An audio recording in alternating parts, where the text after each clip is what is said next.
Today on Sci-Fi Weekly, there's lots of news. We talk about the Westworld, the violence in Westworld, a new docu-drama from Brian Grazer and Ron Howard called Mars, and we bring the PTN Mark I to life. Welcome to Popcorn Talk, featuring movie discussion, news, and interviews. Popcorn Talk. We talk movies. And now, here's Popcorn Talk's Sci-Fi Weekly. Hey there, sci-fi fans. Welcome back to Popcorn Talk for Sci-Fi Weekly. Be sure to follow us on YouTube, Twitter, Facebook, all those places. You can find Popcorn Talk and also find Sci-Fi Weekly at Sci-Fi Weekly, all those places. I'm your host, Zach Wilson. You can find me on Twitter and Instagram at @ThatZachWilson. I'm excited to talk to you about all the news today. And but my normal co-host, Jesse Klein, couldn't make it today. He's on assignment. He's on his own mission, not just the mission assignment. He's got his own thing. So we brought the Mark I to life. I'm a life model decoy. Yeah. As close to a life model decoy as you can get. Yeah, you should be scared. Yeah. But no, Mark Donica is here joining me today. I'm a scientific marvel. Thank you for having me in, Zach. We had you on Jedi Alliance a couple weeks ago. Yeah. It was absolute fun. And I've been kind of chomping at the bit to actually be on screen for Sci-Fi Weekly. For those of you who aren't familiar with me, my name is Mark Donica. You can find me on Twitter at MarkBDonica. I'm also a host on Jedi Alliance, which is our Star Wars specific theme show here on Popcorn Talk, as well as video game movie anatomy. So I'm versed in several parts of sci-fi for the network, and also just I've been a sci-fi guy since I can remember. So You might be a little bit of a nerd. a little bit. And we'll get into your the origins of your sci-fi nerddom towards the end of the show. So we will. But for now, let's dig into but first of all, Sir. Before we dive into everything, Let's do that. what do you how do you feel about the let's do a little bit of discussion up top. Might want how as do you, well. How do you feel about the new Rogue One TV teaser? The newest one that they debuted shortly after Celebration. Yeah. That one, to be honest, we talked about it on Jedi Alliance, and I'm personally done with any sort of media relating to Rogue One. Not that it's a little bit too much right now. With we're talking about Trek, but with Star Wars Episode 7, they kept giving us a little bit more and a little bit more to the point where it might have been a little bit too much, and everybody was getting theories that may have been right, may have been wrong. But overall, we know where this movie takes place. Telling us a little bit too much about it could ruin the fate of all of our characters, which seems obvious, but could be less obvious than we know. So yeah, I'm over it a little bit. I'm excited for everything that's coming. Let's just get to December, even though we're probably gonna have to cover it on Jedi Alliance Mondays at 2. We're closer than you think. Much to closer. December. But with that, I mean, we've got a ton of news to get through, so we can only move at one speed, ludicrous speed. Ludicrous speed! Go! Avengers Infinity War officially got its title, just Infinity War. With the second movie left to be named as just Untitled Avengers Project for now. This secret isn't really anything new, but it has left some viewers feeling a bit uncanny. And everyone from the West Coast to the Great Lakes are just wondering what this means for the plot of that second movie. And I apologize for that joke. If you got to follow along on that joke, that's much kudos to you. Just quickly, which of those groups do you want it to be about? I mean, it's gonna be New Avengers, Yeah. almost definitely. Secret Avengers is like a possibility. A little bit too far in there. Well, Secret Avengers is already it's being formed. That's what we saw at the end of Civil War. Yeah. But I put my money on New Avengers. I know that the one that has the lowest possibility of occurring, but one that I would like to see, I mean, regardless, is Uncanny. Because I think that, that's the possibilities. You might have talked to Fox about that one. Yeah, I hope that they reach an agreement. So this next story, No Man's Sky, which has been heavily lauded for constantly getting delayed. It looks to be an amazing game. It takes place in this huge galaxy where you can travel to any planet and it's full of life, it's full of resources. It's finally getting released next week, but somebody wanted to jump the gun. They paid $1,250. So that's $1,250 for an early copy. And instead of doing what the game is about, which is just exploring this endless universe, they cheated in order to get to the center of the universe in 30 hours, which takes away the entire point of the game to me. Yeah, I don't know why you play the game if, I mean, I guess you want To be the first to beat it? But that's not what it's about. One small step for gamers, Mark. Yeah, this isn't a leap though. This is a tiny step that just shows that it's all about that first comment. When this game releases, I am beyond ecstatic to take years to go from planet to planet. I really want them to have like a thing where you can plant flags in the game, and then he just plants a flag that says first. And you could be the... Well, I think it would be great if you could be if you discover a planet that you have a hand in naming it. Yeah, Maybe.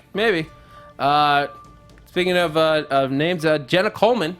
I haven't heard that name in sci-fi news for at least a few months. But Jenna Coleman has left open the possibility of returning to Doctor Who in the future. But she did say, at least for a good while, Clara is probably broken down somewhere in time and space, trying to understand how to work a TARDIS with a shielder. We don't need to bring her back. A shielder or Clara? I would be down to see a shielder. Let's leave Clara alone for at least a few years until I'm down to see her come back when it's time for an anniversary special or a crossover with like multiple doctors. That's totally fine. I can get into that. Anything else? No. Please, no. Chibnall, listen, please. What'll make us money? That's the most important question in any producer's mind. It won't make you money. It'll make fans tune out. I just need more Clara merchandise. We got a little bit more into the release schedule for Marvel's Netflix TV shows. We've got Luke Cage coming at the end of 2016, Iron Fist and Defenders coming in 2017, and then indiscriminate dates, like no necessarily dates, just the next order, Jessica Jones Season 2, then Punisher, then Daredevil 3. If all three of those are coming in 2018, I'd be down, personally. Well, how about you? It's a lot as long as they can keep up the quality. Agreed. And they don't have to cut spending and cut budgets to make that work in terms of one fiscal year. I mean, think about it. If they're all shooting in the same area, it's a heavy day, but it's okay. This part of the day is for Jessica Jones. This location we've got Jessica Jones in the morning, Punisher in the middle of the day, and then Daredevil through the night. So that way they can just compile and all shoot and use the same locations and make it truly connected. Who knows? Yeah, I mean, we'll have to see if they're not burnt out after Defenders.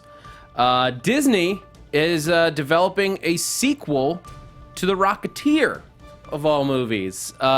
A financial flop originally in the box office, they've decided that it's become enough of a cult hit, and they saw enough of a turnout when they did an anniversary screening recently, that they are going to produce The Rocketeers, which is going to feature an African-American female lead as the new Rocketeer who finds the suit and the jet years later.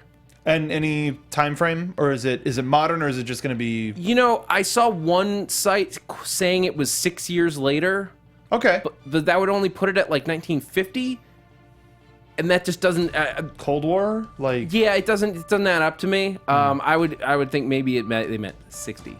Okay. So that's I think just rumors at this point. I've yet to see an official synopsis. Fair play.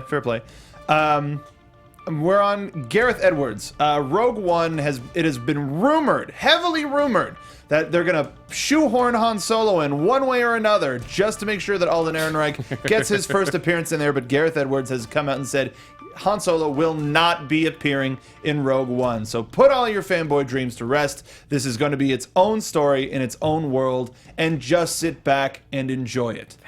Thank you. Speaking of directors coming out to talk about their movies ahead of time, James Gunn was in the news, and he said that the major, what seemed to be a spoiler out of Comic-Con about Star-Lord's father being Ego the Living Planet is not a true, it is a spoiler in the sense that, yes, you know something about the movie before it came out, but it will not hamper your enjoyment at all. It's good. Yes. he basically is like, look, there's nothing we can do. Like after look, Giant Man got spoiled in Civil War because of a toy. Yeah. Just you embrace the fact that people are going to find out and make a good movie around that. And then it's also how, just because you know that it exists doesn't mean you know how it's going to appeal and apply to the story. Yeah. And regardless, the Giant Man reveal in Civil War was super cool. Yeah. Speaking of sequels, long after the original had been made, there had been rumors of a long time that a new Flatliners reboot was going to be made, but recently it came out that it's going to be a sequel. And Kiefer Sutherland is going to return playing the same character but under a new name. Maybe his past is coming back to haunt him. Who knows? But we got some cast members: Ellen Page, Diego Luna, Nina Dobrev, several others. It looks like it's going to be pretty similar in tone, but they're looking at an August 18th release date, and you want to talk about a sort of underground swell of, this could work. Yeah. I mean, Flatliners was good, but I'm surprised that 20, 30 years later, now it's time for a sequel. Yeah, 80s is hot. 80s is hot. Stranger Things has taught us. 80s stuff. 80s and 90s, it's all coming back. That's August 18, 2017, by the way. Yes, 2017, excuse me. Star Trek Discovery. There's a lot of people online talking about the fact that this week that Star Trek Discovery has been seemingly confirmed to take place before the original series, which we talked about that like last week. I'm pretty sure.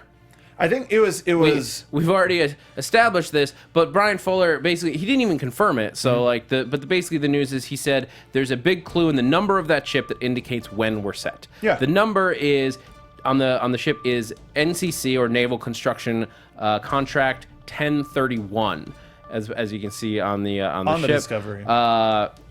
And the Enterprise 1701. is 1701. The 31 number also has some just being a smaller number suggests it was a long time before. The 31 number is also significant because it may refer to Section 31, the Black Ops part of Starfleet. Possibly, but with the whole the fact that it's Discovery and it doesn't. It would be an interesting thing to put as like a mid-season finale, or who knows. But I don't know if it would be if it's just not a misnomer, but like a red herring, or just a fun Easter egg, or if we'll actually get it. But I think it'll be interesting either way. I mean, new Star Trek television series is just. With that, I mean, we had some other things, but I think let's just jump into our main discussion here. Sounds good. The only other big news was that Kevin Smith is going to be wants to get some big names, outsourcing some directors. Buckaroo Banzai, but we're going to talk more about that next week. Stay tuned for an announcement for next week's episode at the back of the show. There you go.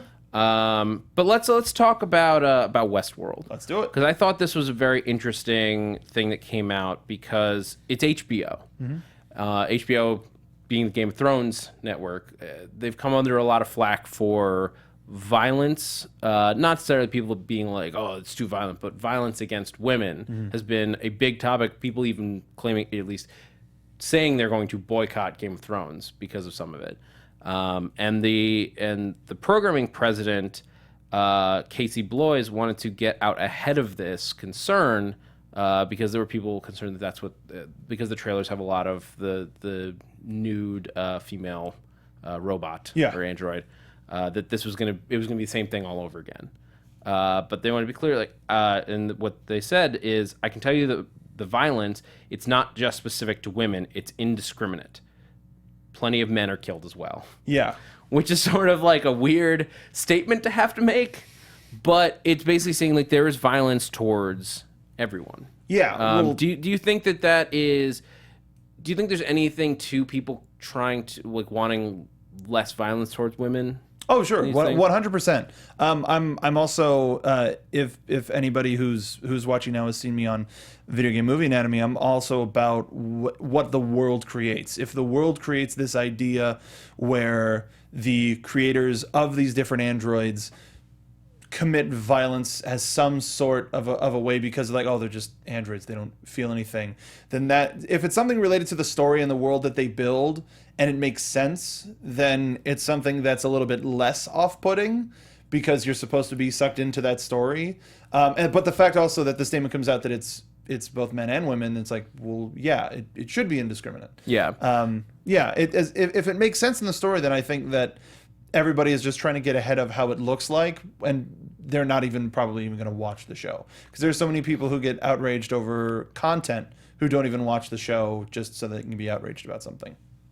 Yeah, I mean, people are definitely on the lookout. They want to see an evolution of this. They don't Sure. just want to see characters who are pitied because they were assaulted, or pitied because like female characters that are just left like to be plot devices because of, or like avenged for being sexually abused, some stuff like that. It's old tropes.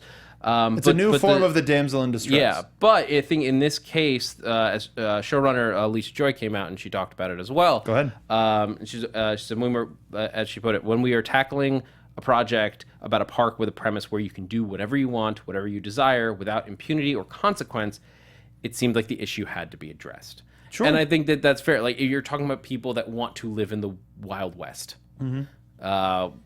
That's people who want to have, like, for at least a period of time, want to have the values of 200 years ago. Well, one of the things about the original Westworld that I remember, it's been a long time since I've seen it, but it was the lead character was being brought into the saloon and tried to order a drink, and there was an android there who pulled a 6-shooter on him, and very robotically was like, draw, and the dude's guide was just like, go ahead, pull out your gun, shoot him. It's okay. Like, it's okay. That's what the world's about. And it's just, there's a whole lot of indiscriminate killing, and now with the modern violent quote, and I say quotes for our iTunes listeners, sensibilities, that's going to be brought up to a new to a whole new level of what type of violence. It's sort of to be expected at this point, and especially on HBO, where it's going to be violent regardless, because there are really sick, twisted people in the world. And even going to Jessica Jones, here's a guy who can control anything and do anything to anyone who's in a radius. And on Netflix we saw horrifying violent acts, both physical and mental. And I figure this will be so much more, not just gritty, but intense. So I think it just comes with the territory. Yeah, I mean, basically what HBO has sort of been tasked with, especially because they know 2 years from now they're not going to have any more Game of Thrones. Yeah. And Game of Thrones is sort of the last bastion of event television right now. I can't, like, other than Netflix's like releases, which aren't quite the same because it's short-lived. It's one day. Yeah. Or 1 week, really, that people are talking about. Like, Stranger Things has lasted like a few weeks while people are still just excited because it's such a good show. Yeah.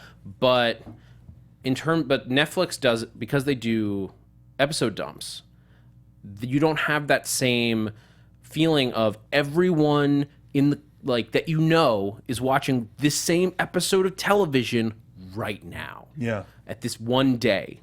And that's something that's so unique to, at least right now, unique to Game of Thrones. You've had that with Lost in the past. You've had that with Breaking Bad in the past. But in terms of what is going to take over that spot, it might be nothing. Yeah. Because there's so many outlets now, and because people watch stuff on DVR, the idea of event television has gone away for the most part. That's why there's so few shows like that. Yeah, makes sense.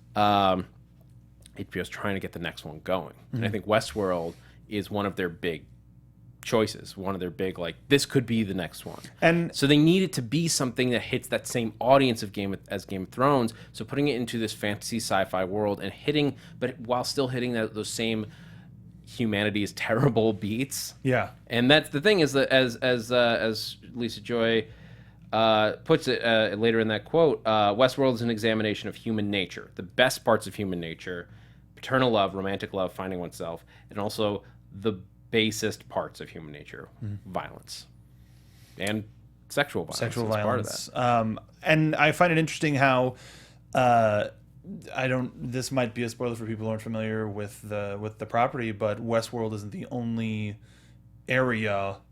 No, it's not. No. And they have said that it is at least for season 1. Just Westworld is only going to be Westworld. Okay, so I think just on a purely financial. This is already one of the most expensive shows. I don't blame them. Purely, it looks remarkable. Yeah. I think if they were really going after the Game of Thrones market, which I think they're trying to build up into that, they would have established medieval world as well. So people go, look, it's more things. I would think that would be the clumsy way to do it. Yes. That's like what you would expect on certain network television. But that like, hey, or at least Rome World. These two, it's what you saw after Lost. You saw stuff like Flash Forward, which not that wasn't like an interesting show, but it was very much like clearly trying to capture the Lost audience. It was, hey, we don't have Lost anymore. We need another show with a mystery sci-fi element to it, and people are trying to solve it. But they missed what people loved about Lost, and it wasn't just the mystery, it was the characters. You got attached to the characters first. The mystery came later. The first season especially, it was secondary. So the other worlds is something that's they'll probably mention, but it'll be secondary until we get season 2 where the world blows out. And who knows where they're going to take it. It could easily be whatever our characters are we don't even know who all of them are, but like whoever it is by the end of season 1 has to escape, and they escape into the medieval world or Rome world. Yeah. Or if they go past, who knows? They could do. I mean, the thing is, you can do any kind of world that you can think of at that point. But there's a lot of cool stuff. This is getting me the idea. The fact that they've thought this much about it has me excited for Westworld, and we're only 2 months out from it. It premieres on October 2nd of this year. I know it feels like this show was never going to come. But it's been in developmental hell supposedly for a while. It was in turnaround for a while, and then they were reshooting it, and it got shelved. It was all this stuff, and then it was only in the last month that they were like, no, it's definitely coming this fall. Super cool, super excited about it. A great reason to get HBO Now and HBO Go again. But with other shows that I just didn't know were coming.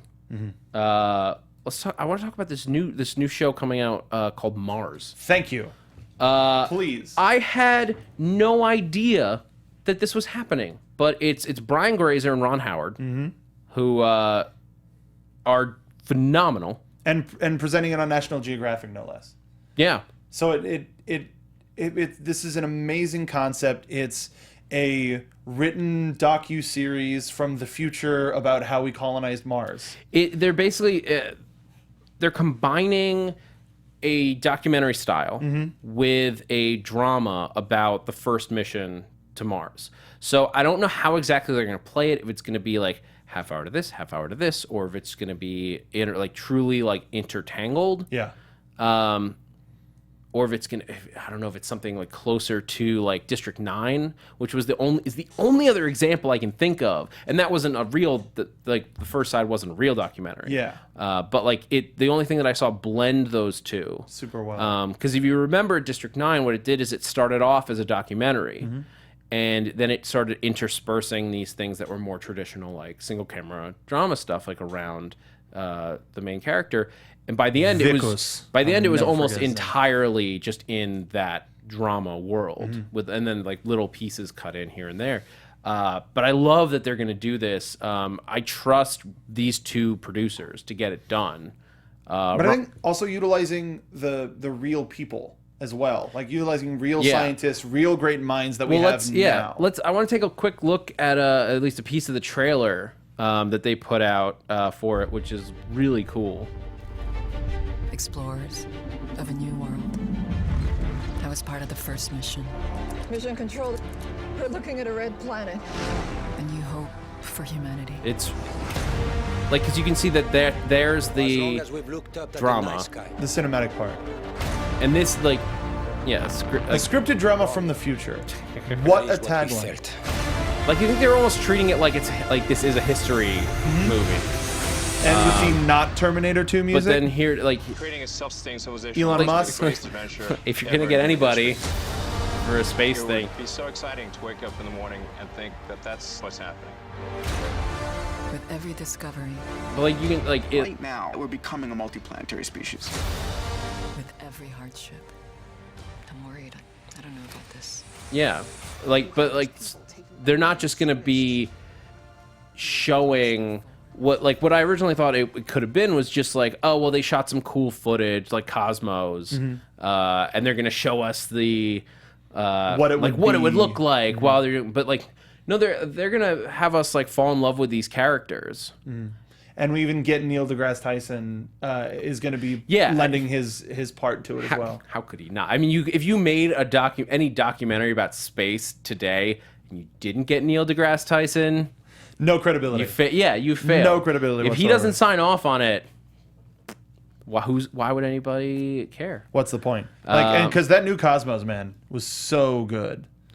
I really hope that they bring it back in some way, shape, or Yeah, form. I'm curious if you guys in the chat. First of all, thank you for joining us live. If you guys have not joined us live yet, you can go to Popcorn Talk on YouTube, and we are live every Wednesday at 3 p.m. Pacific Standard Time. But I'm curious what you guys think, if you're excited for this show, because it is such it's such a weird thing to do. Because I think you're definitely gonna get viewers who only wanted the scripted drama side. And they're just like, they tune out because they don't want the science. So they're going to need a very strong bit of editing to really drive this home. I think it also does a lot by adding in the scripted parts, to help educate the world on, because people want this type of drama on television regardless. So having it be that with learning what Mars is actually like and relating it to what we know now about the planet to what it could be like 10, 15 years, 20 years, 30 years, 40 it's years. set in 2033. Yeah, so it's 17 years. So it's not, I don't think it's unfounded to go off of what our modern knowledge is of Mars to help instruct people and get people behind going into space again. Because if you put a face on that, and it's not a real face, first of all, that's even easier. But if you put a face on the race to space, and we could have a real expedition to Mars, like with The Martian being as successful as it was. Yeah, and that's the big part of it, is you really need to get people excited about it, because most scientists agree that if we were to put enough funding into it, we have the technology to get to Mars. Yeah. Already. We've sent rovers and stuff there, but we have the technology to send manned missions to Mars. But it's really, really expensive. And it's not a priority. And the thing that I'm very excited about from this is that it's not just going to show off how we would do it, but why. What would be the consequence? So let's get some people who actually have the ability to make that change to see the show. I would say also put any sort of fundraising from the show, any sort of profit from the show toward a fund, Well, Nat Geo's not going to give up their profits, but No, sure. But if any of the creators, if Grazer or Howard have anything, I think they should continue to push it, and the reasoning as to why they made it. And yeah. Well, the other side is you hope that because you have people like Elon Musk involved, that this gets them enough attention, even just maybe not as much from regular people, but from investors and things, people who see even if it's purely selfish reasons, the gain of sending a scientific expedition to Mars, because there are true gains to be had there, not just stuff like mining, but also which they've talked about mining comets and things like that. Yeah. Google has legitimately talked about that. Really? Yeah, they've put they have the Google or Alphabet, I guess, because Google's the new, but they have a section devoted to looking into that, or I think it's multiple companies. Either way, all that stuff very interesting, and I want to see them get more investment to send SpaceX to get SpaceX working. Yeah. And all these companies that are Almost trying there. to privatize space travel. If NASA can't afford it, privatize it. Let's get into space however we can. We're almost there. It's sort of like a clean transition into sci-fi in real life for this week. But this week, it's as we move into the further reaches of technology, we might get to Mars. Also, we might have new problems on our hand, as people that use Bitcoin found out this week. Some hackers were able to steal roughly $72 million in Bitcoin from the Hong Kong exchange Bitfinex. And Cannot believe it. yeah, Cannot believe it. I can believe it because I've watched enough science fiction where cryptocurrency is not that secure. I mean, you've seen cryptocurrency used, like, I remember Almost Human used Bitcoin very specifically. Like, people were carrying around, like, basically, essentially cars where they could just transfer Bitcoin to anything they needed to. That's the proposed future. That's Yep. We're almost there, but this, I mean, as we're talking about now, the security isn't there. The security isn't there, and the fact that Bitcoin isn't traceable means that there is no way to reverse this or figure out where it went. Like very, very little way. 120,000, almost 120,000 Bitcoins disappeared. This was so bad that the value of those dropped by 23%. That's a lot. Yeah. Wow. Effectively, the stock in Bitcoin, the value of each coin dropped 23%.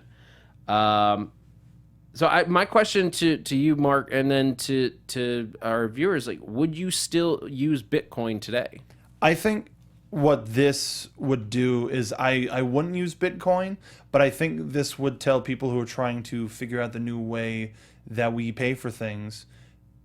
I think this is going to be a stepping stone in the next step after Bitcoin. I've always thought that Bitcoin was the first phase in digital currency. So Sort of stopgap. Yeah. So this is one of the many tests that it's going to go through before people go, oh, well, we've been working on this since Bitcoin started, and here are all of the problems that we've fixed. And it's not going to be Bitcoin. They're going to be remembered as the pioneers. Remember Bitcoin? Remember the 50-cent coin that never got inserted? The Sacagawea, all of the physical currency that we tried. This will be one of those. And within a couple of years, there's going to be a new version of Bitcoin that more people are going to be using. I think it's just a matter of time. Yeah. I mean, Bitcoin's the big name. What really is going to come down to it is the government side and what that does to money in general, because a government is not going to want to get behind this untraceable currency. Oh, agreed. Because there's no way to tax it and like keep it inside borders. Like it would have to be. The idea is it's a global currency, so it would have to be global. And we're already seeing overseas in Europe that like alliances between countries are not as strong as you might hope they would be. It's all about money. Yeah, it's a big part of what it comes down to. And Bitcoin, we'll have to see how it fares from this, because there are a lot of people that are basically just shit out of luck. It's a lot of money to just well, never mind. It's gone. Like it's not insured the way it's not FICA insured. It was just here. Sorry, have no idea where it went. Best of luck tomorrow. Yeah, have fun. And with that, I want to turn to our mission assignment from last week. Last week's mission assignment was what sci-fi film, book, TV show first got you into science fiction? This mission is too important for me to allow you to jeopardize it. I mean, yeah, this is a pretty important mission for you to be busting out so early in the life cycle of your show. Mark 1. I have no idea what you're talking about. That's funny how it was that specific clip. But yeah, when you guys posed the question last week, it immediately popped into my head. It's a book that I've read countless of times through childhood, through leading up to adulthood, until I've not had enough time to read books, because I'd been watching Star Trek since I was a kid. I didn't know that was science fiction, because it was just a part of my life, because my dad is a huge Trekker, whichever name you want to go by. So Next Generation, original series, Deep Space Nine, all that stuff was just normal. It was just Star Trek. But if I would say, something that really captured my imagination and just threw me headfirst into the world of science fiction, H.G. Wells' The Time Machine. 100%. Always been one of my favorite books, and I love it. I love it so much. Yeah, I mean, there are a ton of things that I've read, and like, because I've been in science fiction longer than I can remember.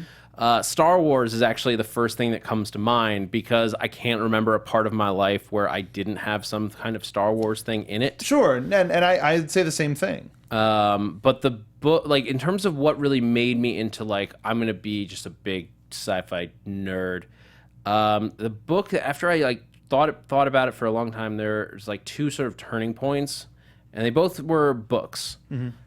For me, that really like because there's tons of movies that I saw like E.T., you know, and Close Encounters later in life, like that I just like fell in love with and made me like love aliens and this whole thing. But Podkayne of Mars, which is a Robert Hanlon book, that was from like the 60s, but I remember it was one of the first like young adult novels that I was like when I was able to read a novel myself that I read, and it's like it's not even like one of my favorite books. It's like it's just it's a cool story, but nothing like life changing. But I remember that being something that I sort of was just like fascinated by. And then later, it really took a big leap forward with when with the novel of 2001: A Space Odyssey. Which I actually read before I'd ever seen the movie. That would affect your viewing time. And I'm a huge it was the first Clarke novel I read, and I just fell in love with the idea of like the way that he wrote the apes from the beginning, because there's so much he put so much more detail into what their thought processes were as they went about it. And then when I saw the movie, that it like for me is just bringing the book to life, even though they were written simultaneously. But that was that was my viewing experience of the movie. I understand. And that was like the look at what you can do with science fiction. And then it just like compounded from there with books like what am I thinking of? I don't know. Cloning book that I read as a middle schooler. Well, dude, speaking of books I read as a middle schooler, Animorphs. That was my god, jam. Animorphs. So into Animorphs. I like the TV show. They're still supposedly making a new movie based on the books. But like you said with Star Wars, it had always been a part of my life, so it couldn't re-affect me, you know? Yeah. Until later in life with new stuff, and then you go back and you realize how much important all this stuff is. But the Time Machine was the first thing, and I still haven't seen a good adaptation of it. I mean, the original movie I thought was very good. Modern adaptation. Oh yeah, modern. Oh man, I almost forgot about Animorphs. I read so many of those books. Loved those books. Like Andalites. I read that was the one where I read like every single book I could find. Like even like the Hork-Bajir Chronicles. Like I remember the Hork-Bajir Chronicles. The when they went back in time just so that they can get them to transform into dinosaurs. Yeah, pretty metal. Miel Pajik, sorry, in the chat roll says Neuromancer was an important early book for them. That sounds awesome. And we got on Kristian Blatt, friend of the show. Love Kristian Blatt. He said he turned 40 this year, so it was quite obviously Star Wars. He loves Star Wars before he could talk, but he also grew up with a healthy dose of reruns of Star Trek. OG, I presume? The original series, yep. On a recorded VHS. Nice. As you would. I mean, there's so many things that like it just affects us at the beginning and really just shapes how we're going to love these things down the line, and then like makes us go buy $20 movie tickets every single year for the rest of our lives. That's about right. Disney, damn you, Disney. Well, I mean, not just Disney, but hopefully more than Disney. Yes. Yeah. Disney's the best at it. Next week's mission assignment. So for next week, Jesse Klein will be, I believe, back in studio, and we are going to dig into Buckaroo Banzai with the TV adaptation coming from Kevin Smith. We're gonna do a recast game. Where we're gonna see who we would cast in these roles and what we would do with this remake, and then we'll get to see, I guess, next year what Kevin Smith himself does with the show. So in honor of that, I picked out one actor from the show, Jeff Goldblum. I want to know, what was your favorite Jeff Goldblum character or role? He's got so many, like it could be The Fly. Or you could do from Independence Day. Earth Girls Are Easy. Earth Girls Are Easy. He actually is a huge sci-fi catalog, and I want to know Buckaroo what Banzai. Yeah, Buckaroo. Yeah. Yeah. Well, the whole reason why it's here. I brought it up Because I was listening. I apologize. Yeah, but As I said it. which role was your favorite? Let us know. You can write it on iTunes. You can put it in the YouTube comments below this video, or you could just tweet it at us at Sci-Fi Weekly, or at me at that Zach Wilson, or at Jesse Klein, Jess Klein 1. Do you have a favorite Jeff Goldblum role? I mean, upon first look, everybody would say Jurassic Park, Dr. Ian Malcolm, but it's his part in that whole movie. You know, it's on the whole, if it was Jeff Goldblum movie, everybody would say Jurassic Park. But the fact that he just knew everything about the aliens in Independence Day, and then just like, I know what we have to do. We gotta give it a cold. You know, like he was the smartest guy in the room, and impossibly cool for being a nerd, and was one of the people, at least while we were growing up, I'll say at least for me, who was like, oh, it's cool to be the guy that knows everything, to have glasses, to be tall and gangly, and know everything and save the world, and I can smoke a cigar maybe. But cool is a strong word. Cool is for a strong that word, character. but like nerd cool. You know, it's like, oh, awesome, a nerd icon. You can have swagger and still be smart. And that's all Jeff Goldblum. Yeah. So I would have to say from Independence Day. And that's going to do it for us here at Sci-Fi Weekly. Thank you guys so much for joining us. I've been your host, Zach Wilson. You can find me on Twitter, Instagram, at that Zach Wilson. Words. Thanks so much for joining us, guys. Mark Donica, thank you for filling in. Absolute pleasure. I'm going to go reinsert myself into the Matrix and join you as the PTN Mark 1 next week. It's always a pleasure being a part of this show, but being able to be on it, absolutely amazing. You can find myself on Popcorn Talks Jedi Alliance, as well as Video Game Movie Anatomy. We're going to be coming back strong next week. We're going to be doing Tron for Video Game Movie Anatomy next week, which is a sci-fi classic. So please join us for that. Follow me on Twitter, Mark B. Donica. That's where you can find all of the information on that. And Jedi_Alliance for all of the information about Star Wars that you could possibly want. Thank you again, Zach. All right, guys, this has been Sci-Fi Weekly, Stardate 08/03/2016. We'll be back next week to talk about Buckaroo Banzai. Until then, we have been Sci-Fi Weekly. Thanks for geeking out with us. Thanks for the Producers Maria Menounos, Kevin Undergaro, Phil Svitek, Kristian Harloff, and the entire Popcorn Talk Network. We would like to thank you for tuning in. For questions or comments, be sure to visit popcorntalk.com.